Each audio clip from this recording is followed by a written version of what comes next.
Right, we are starting our Advent season, again, which just means coming. It's the season to focus on what really matters during this season. The presents are fun, and the food's great, and the family time is awesome. Anything we get to enjoy this year is going to be an extra blessing. That if we get to be together and things like that, it's going to be phenomenal. But it's also a time to focus on the fact that Christmas isn't just what society tells us it is. Christmas is the time that God took on flesh to die for you and me to save us forever, eternity to Him. That's what this season is a reminder of. Without Jesus coming as a babe in the manger, then we don't get the Savior dying for us on the cross, and we don't get the King of Kings and the Lord of Lords coming back to take us to heaven for eternity with Him. So we're looking at hope this morning, and with that in mind, it's easy to find a little bit of hope. But this is our Advent season, is what we're looking at. Again, Adventus, baby Jesus is coming. King Jesus is on His way. We're looking at the four parts of Advent.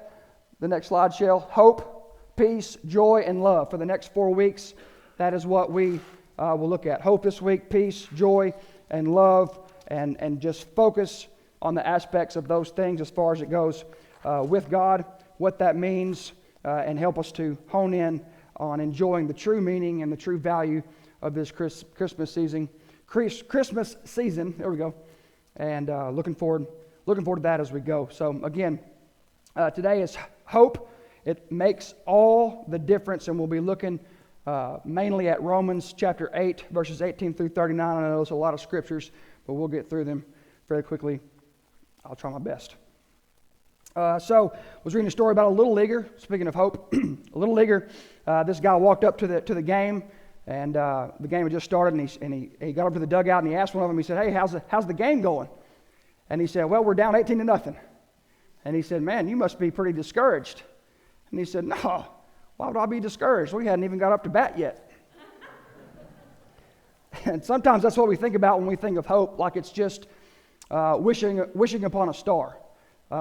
That's not the hope we're talking about when we talk about hope in Jesus. We're not talking about wishing upon a star or hope in just some magical, weird, cartoonish, Disney type of way. We're talking about real hope.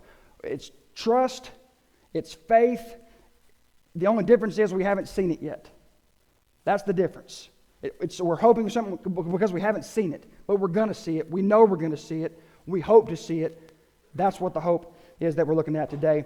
And that's really kind of what we're digging into when we jump into where Paul is here in Romans 8. Now, we've talked in the last several weeks for different reasons about Romans. Romans, really, if you want to put it down to one simple thing, Romans is Paul's Christian manifesto. It is his opus magnus. It is his greatest work as far as theology. It's his deepest letter. It's his longest letter. And there is a lot of Christianese and churches and theology and all of that stuff in Romans. And we're jumping right into the heart of that letter when we get into chapter 8 here today. So we're picking up in chapter 8, verse 18. You follow along with me. It says, "For I consider that the sufferings of this present time are not worth comparing with the glory that is going to be revealed to us. For the creation eagerly waits with anticipation for God's Son to be revealed. For the creation was subjected to futility, not willingly, but because of Him who subjected it, in the hope that the creation itself will also be set free from the bondage to decay into the glorious freedom of God's children. For we know that the whole creation has been groaning together with labor pains until now. Not only that, but we ourselves, who had the Spirit as the first fruits, we also groan within ourselves, eagerly waiting for adoption, the redemption of our bodies. Now in this hope we are saved.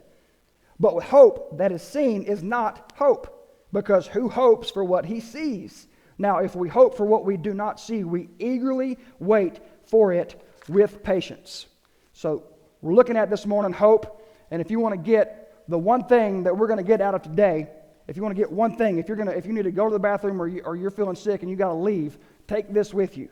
Whether hardship or harvest, tough times or bad, whether hardship or harvest, we will hold fast, we will be happy, and we are heroic when our hope is in God. That's what we're digging into today. That's what Paul has got for us. That's what the Lord, I believe, has got for us. So that's the deal for today. If you're going to get one thing out of it, how does hope make all the difference?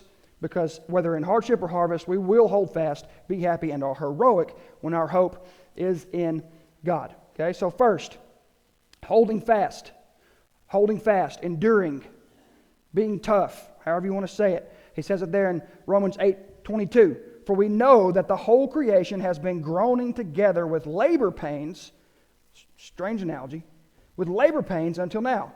Not only that, but we ourselves who have the Spirit as the first fruits, we also groan within ourselves. All creation groans because of sin. All creation has struggle, pain, difficulty, hardship because of sin. And then he says, even those who are saved. He says, those, not only that, but we ourselves who have the Spirit as the first fruits. What is the Spirit of the first fruits? It's the down payment to our salvation, right? It is the Holy Spirit. The Holy Spirit is the down payment to our salvation. In other words, we know that just because we become saved, life doesn't become magically awesome. Life doesn't become magically easy. Life doesn't come with an easy button where you can just hit the easy button and everything's fixed. It doesn't come with a switch that you flip or a genie's lamp that you rub where you just get everything that you want now that you're saved. We know that. That's common sense, and Paul is reminding us of that. We have been given a hope, but our hope hasn't come all the way to fruition yet. We haven't come all the way to the end of our salvation yet. It's coming, and that's what we hope for, but at the beginning, it's just a down payment by the Holy Spirit. So in faith, we too groan with the dying, sinful world. But he says labor pains. That's an interesting analogy. Labor pains have a purpose, right? Labor pains have a reward at the end of them. It's not by mistake that he could have said anything for struggle or for pain. He chose labor pains. Why? What happens when a mom struggles through labor and gets the baby and gets it placed in her arms? Does she say, "Oh man, that was so hard. I'm not sure it was worth it"?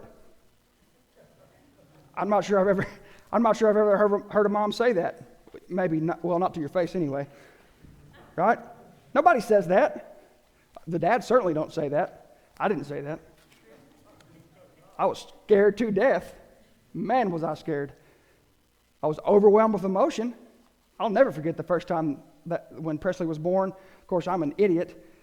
Kayla's having a C-section. I'm standing there with the sheet. I'm standing over the sheet and I'm trying to videotape. And we're a few minutes into it and the doctor's like, you can't video this. And you don't want to see what's coming. You might want to sit down. So I sat down behind the sheet and everything finished. And they took her over there and they do what they do and they get them going, they clean them up and then they bring them to you. And I'll never forget what it felt like to have that child, that little tiny baby, 6.6 pounds baby put in my hands. I'll never forget the emotion that came over me when that happened. I started bawling. I mean bawling, like Tommy Papazan bawling, like bawling, okay? I was bawling.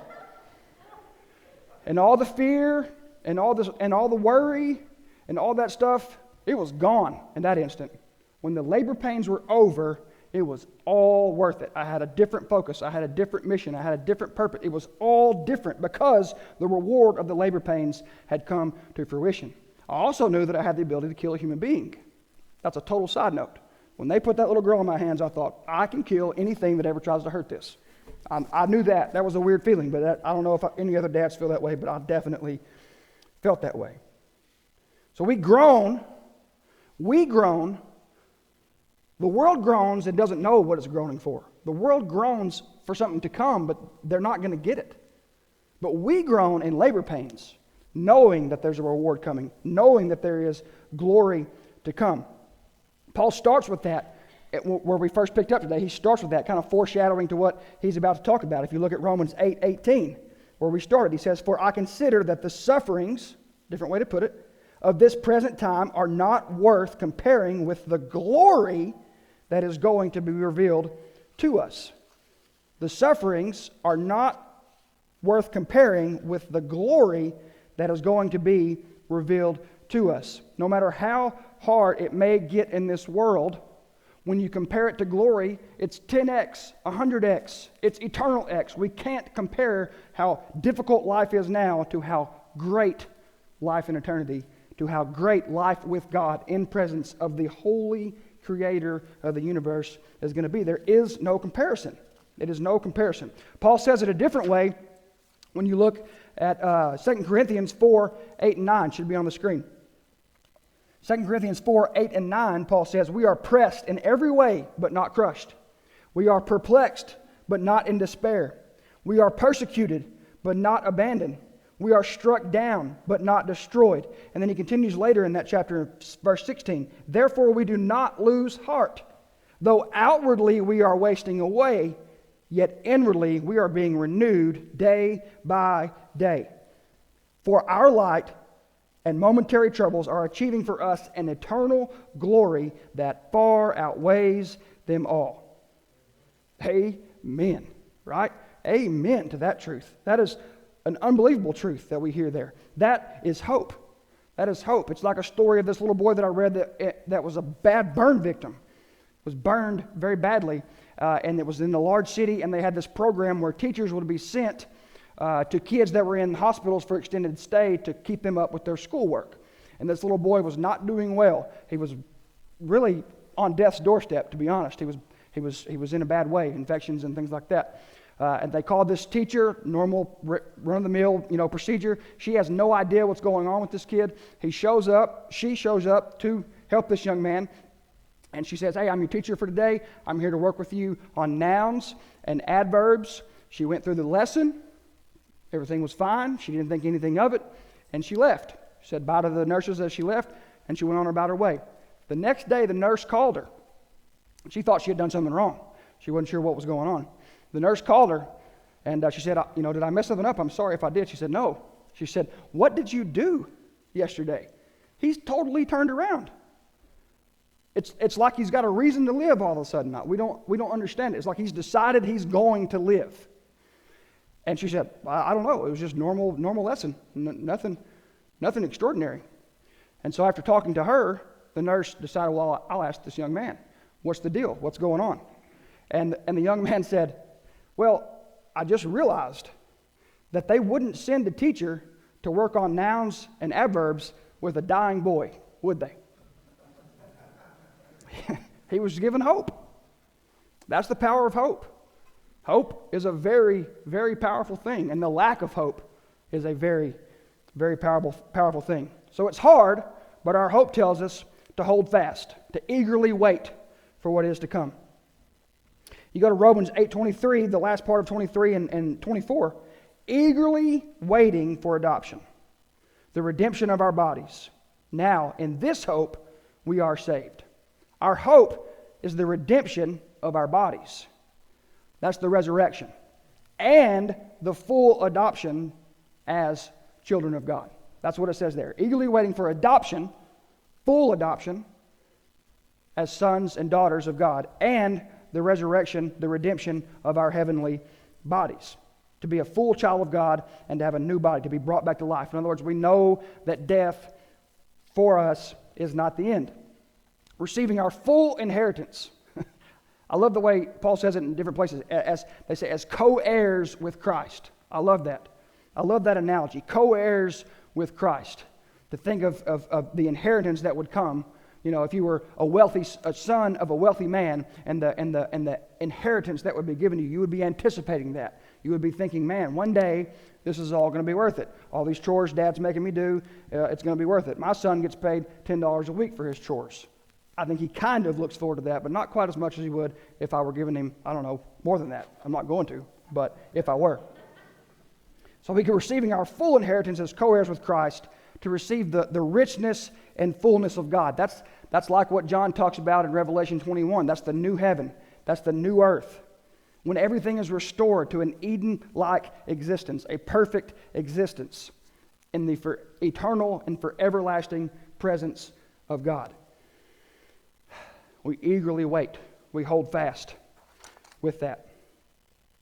That hole that we all feel as human beings. Every human being feels like there's something wrong. With them, with something, with the world, we can feel that. We know we're not complete. But finally and forever, will be filled with the presence of God. That hole will be filled. Like Paul said in the other scriptures we were looking at in 2 Corinthians 4:14. We know that the one who raised the Lord Jesus will raise us also with Jesus and present us with you. That's our hope. And continuing there where we were in Romans chapter 8, verse 24. Now in this hope, that hope we've just talked about, that hope. Now in this hope we were saved. But hope that is seen is not hope, because who hopes for what he sees? Now if we hope for what we do not see, we eagerly wait for it with patience. Hope is hope until it's sight. Hope is hope until it's sight. Then it's not hope anymore. It's sight. It's real. Like this wonderful song says. It was my grandmother's favorite hymn. And Lord, haste the day when my faith shall be sight. I love that part of that song. It reminds me, one day it's not going to be hope, it's going to be sight.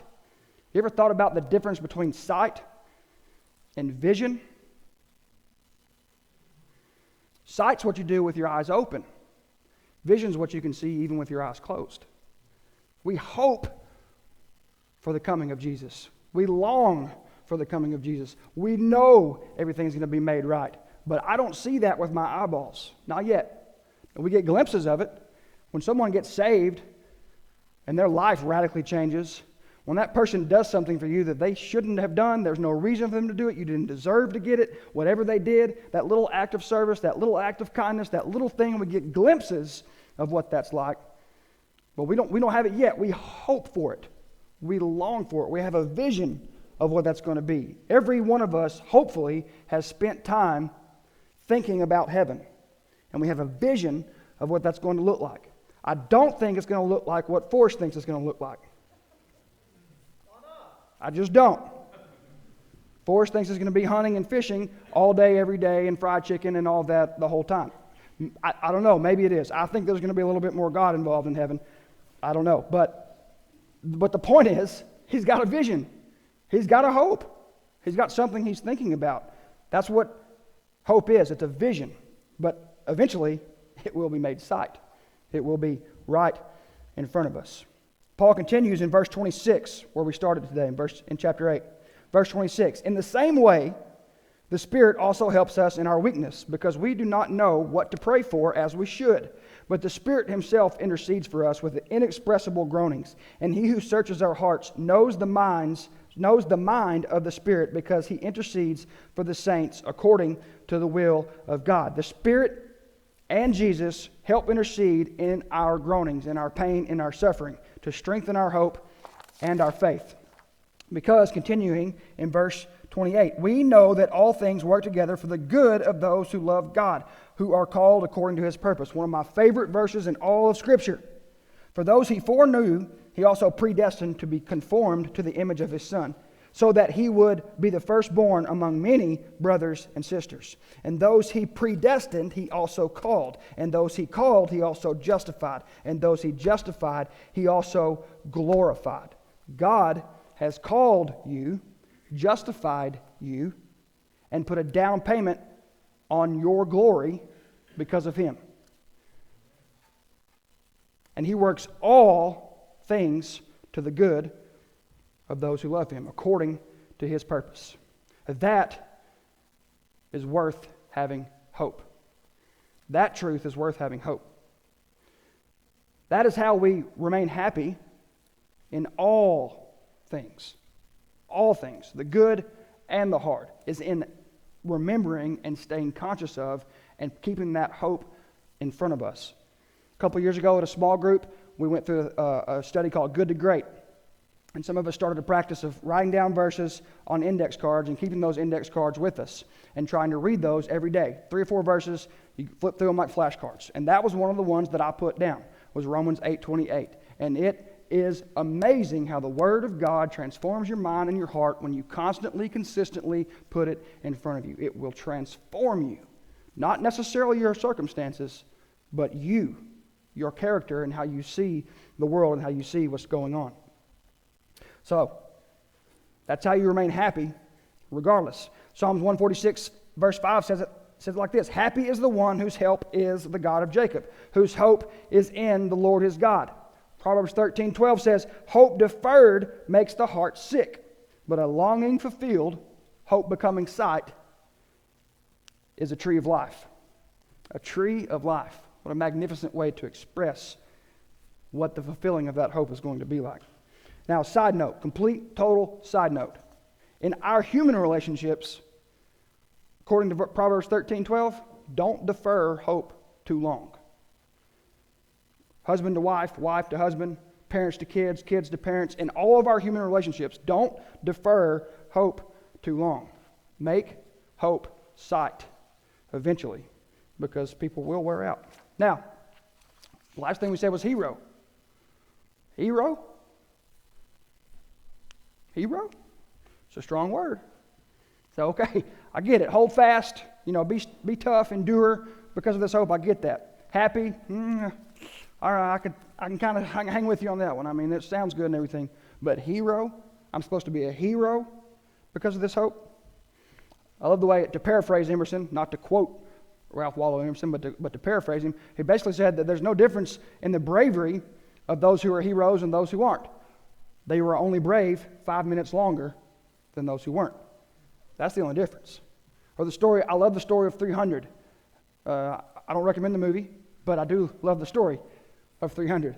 The king of Sparta, King Leonidas, they're facing this insurmountable odds, facing the Persian army, and they send a delegation like they used to do back then, where a few from each side would come out and meet and talk terms, right? Like in Braveheart, where he says, I'm going to pick a fight, that part. So they go out and the delegations meet, and the people, the soldiers from the Persian army say, look, you are way outnumbered.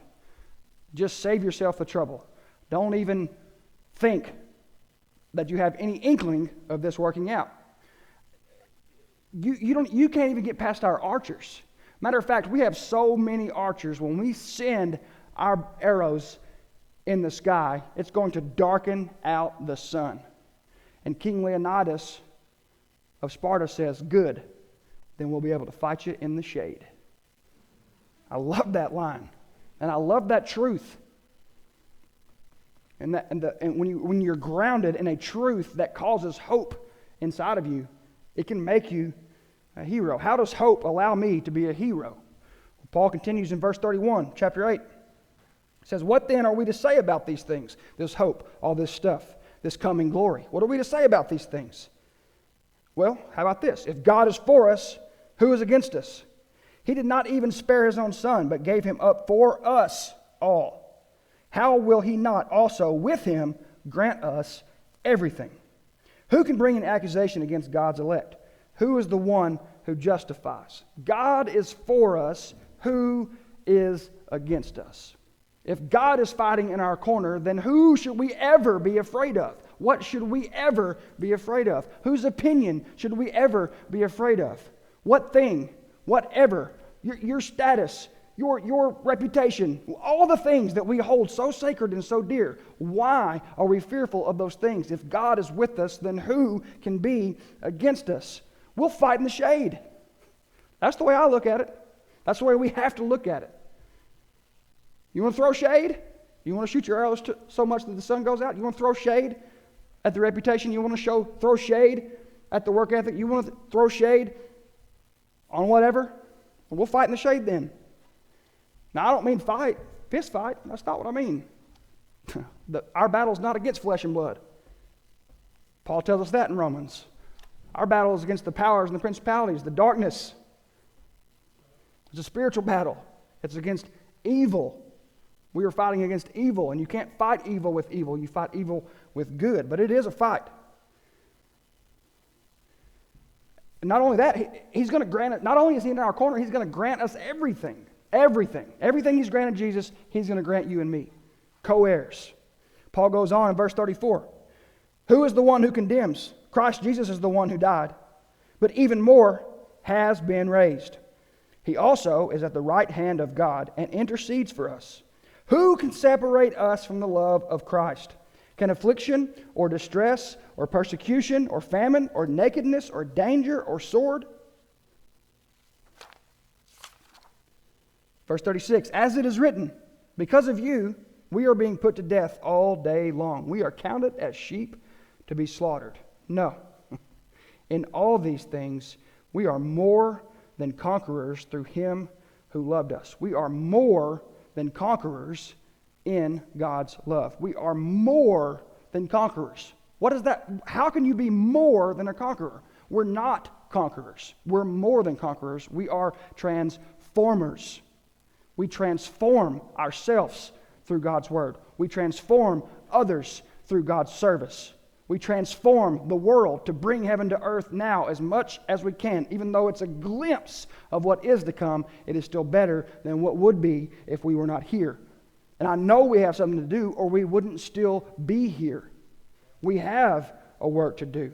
And we are more than conquerors. We are transformers. We can transform relationships and lives and communities and states and countries and the world if we'll do what God calls us to.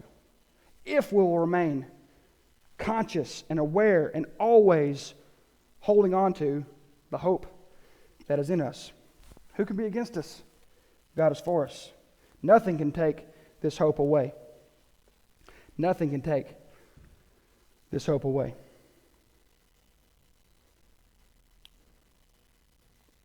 So remember where we started. One more, Shell.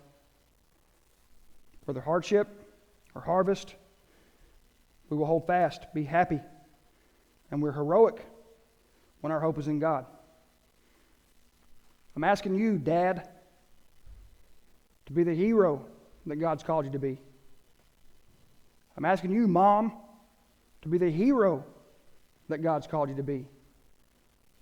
Whatever role that you're in, there is no insignificant role. There's only different roles. Asking you, student, you want to see a community transformed? Let it start in the school. You want to see something change? Let it start with students. That'll change.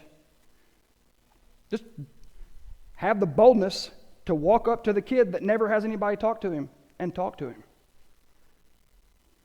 Become his friend. Become her friend. Transform your relationship with each other. Then it may transform your class. Then it may transform what happens in the hallway. Then it may transform what happens in the field house. We're all called to a role. This church is called to a role. We need to be the hero for this community that God has called us to be. How can we maintain the fuel that it takes to do that day in and day out? Because the affliction that we face now is nothing compared to the glory that is to come. Because we remain aware and steeped in the hope that it is to have faith in Jesus. The hope that it is for eternity to come. That hope is the fuel that can make the fire burn so hot that it can make the fire burn so long that you do the day in. It's not some big grand gesture. It's just a few simple things done well over and over. I'm not talking about buying a house for somebody unless you have the capability. I'm talking about just being there for somebody consistently. Saying you're sorry when you messed up. Asking for forgiveness. Those are heroic acts. Serving without expecting anything back. Sacrificing, knowing that any sacrifice you make is an investment in the kingdom of God and will return tenfold. God's word says in eternity. We have a role to play, church. We have to let the fire of hope burn in us and make us and force us and allow the Spirit to work through us so that we do what God has called us to do. So, in this Christmas season, this Advent season, it's an awesome time because we're reminded of the hope of the coming Messiah. Can you take yourself back to them just real quick? We're waiting on the King of Kings to come back. We're waiting on the second coming. Take yourself back to being before Jesus came. knowing that you didn't know how, you didn't know when, but you knew and you hoped for this guy that was supposed to come and change the world. And then bam, one day he's born. And 400 short years later, which in the time span of eternity is nothing, 400 short years later, without a sword, without an army, without a government, without a law, without anything, that baby had created a following with the Word of God that led to the greatest, largest, most powerful empire in the world being overturned. They went from killing Christians to promoting Christianity. They went from saying you can't be a Christian to saying that Christianity is the official religion of the Roman Empire. Think how much it's going to change when he comes back the second time. It's a hope worth hanging on to. So while they were waiting for the coming Messiah, babe born in a manger, we're waiting for the coming King of Kings. And he's coming, and I can't wait until he does. But until then, may we be found faithful doing the work that God has called us to.